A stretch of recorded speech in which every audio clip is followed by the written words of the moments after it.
Hello, everyone. Welcome to His Word as a Lamp. We'll resume reading Rolf and the Vikings' Bow in Chapter 18, How Those Two Came into Thraldom. Two earls ruled in the Orkneys, Brucey and Thorfinn, half-brothers. Of the islands, 2/3 were under Brucey the elder, but besides his third, Thorfinn had inherited Caithness and Sunderland in Scotland from his grandfather the Scot king. So Thorfinn lived on those lands, and Brucey guarded all the isles. But Thorfinn complained that the guard was ill kept, since Vikings harried oft in the isles, coming from Norway or Denmark. There was a man named Ar the Peacock, who was a thane of Brucey the earl, and lived on the mainland of Orkney. Now the mainland of Orkney is an island, and Ar ruled its northern end, having charge of the tribute to the earl and the keeping of order. He lived at that place called Hawksness, in Hawkdale, below the downs and the sheepwalks, where is good harbour in winter. 40 men he kept, and a warship.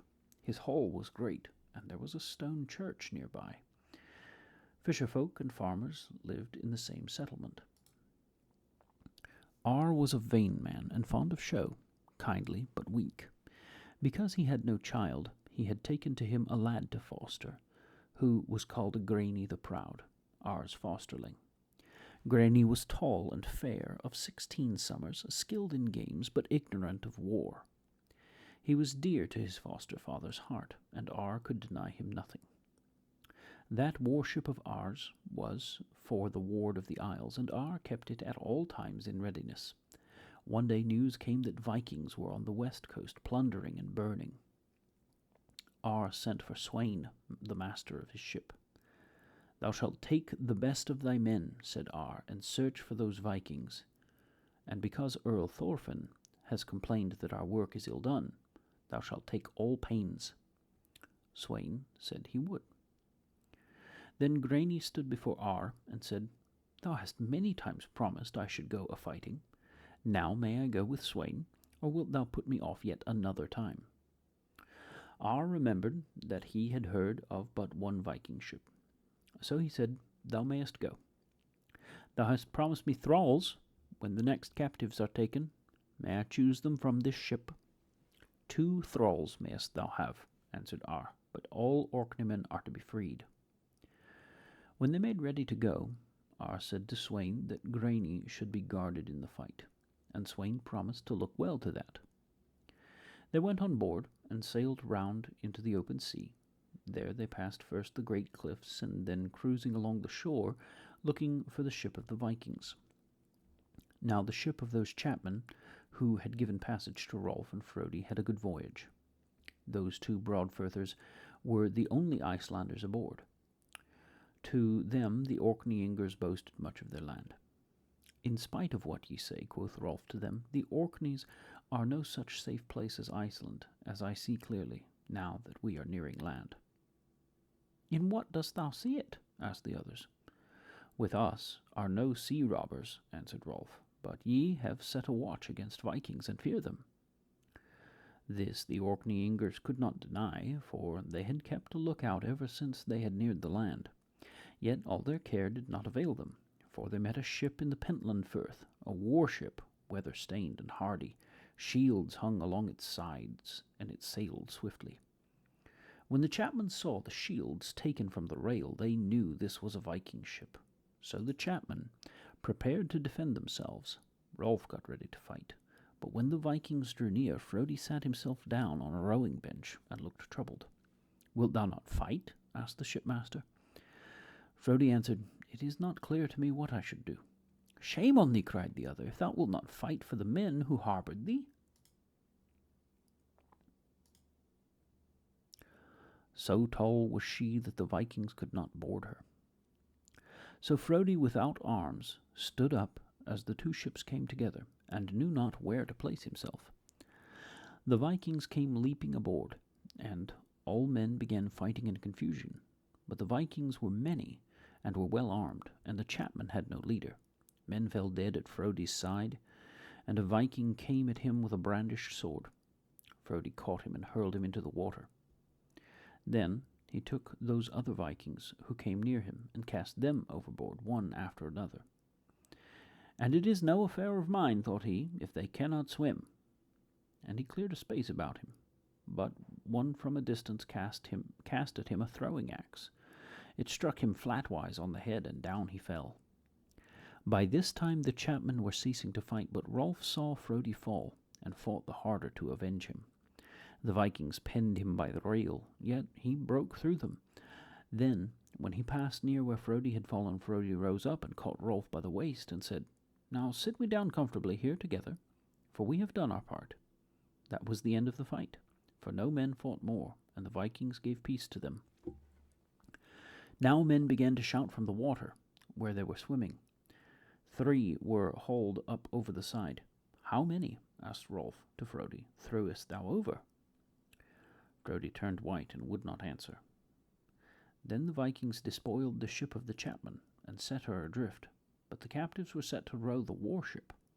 Rolf and Frodi toiled at one oar together, and sore was the labour, but not for long, for on the 3rd day, as they rowed under a bright sky with no wind, they heard a clamour among the Vikings, who cried that a long ship was bearing down on them, an Orkney ship, great in size.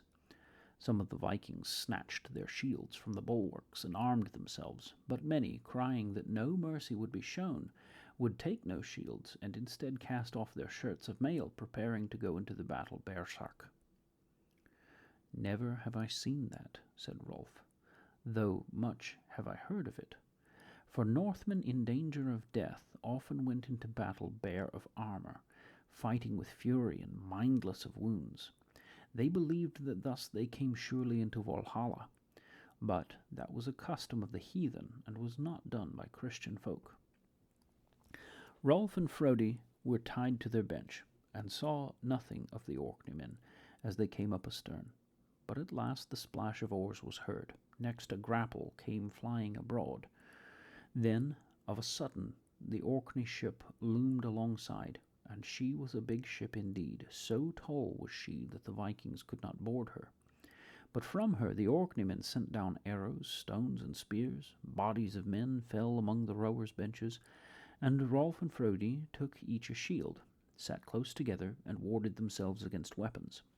Then the Orkneyingers, having cleared the waist of the Viking ship of fighters, came tumbling aboard. That was a fight with method, for the Orkneymen in 2 parties drove the Vikings to the stem and the stern, and so either slew them or thrust them into the sea. Very hot was the fighting, but it was short. The 6th part of an hour was not over when the fighting was finished. Now that Orkney ship was the ship of Ar the Peacock, and they who led the fighting were Sweyn and Grani. Sweyn drove the Vikings to the bow, but Grani led those who fought in the stern. And 2 old fighting men warded him, one on either side.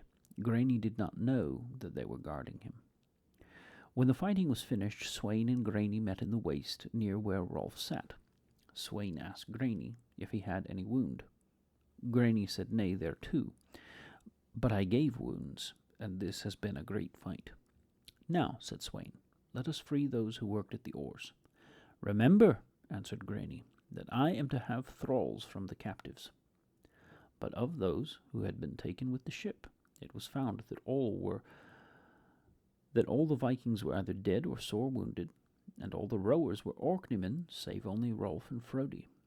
No Orkneyman can I give thee as thrall, said Sweyn.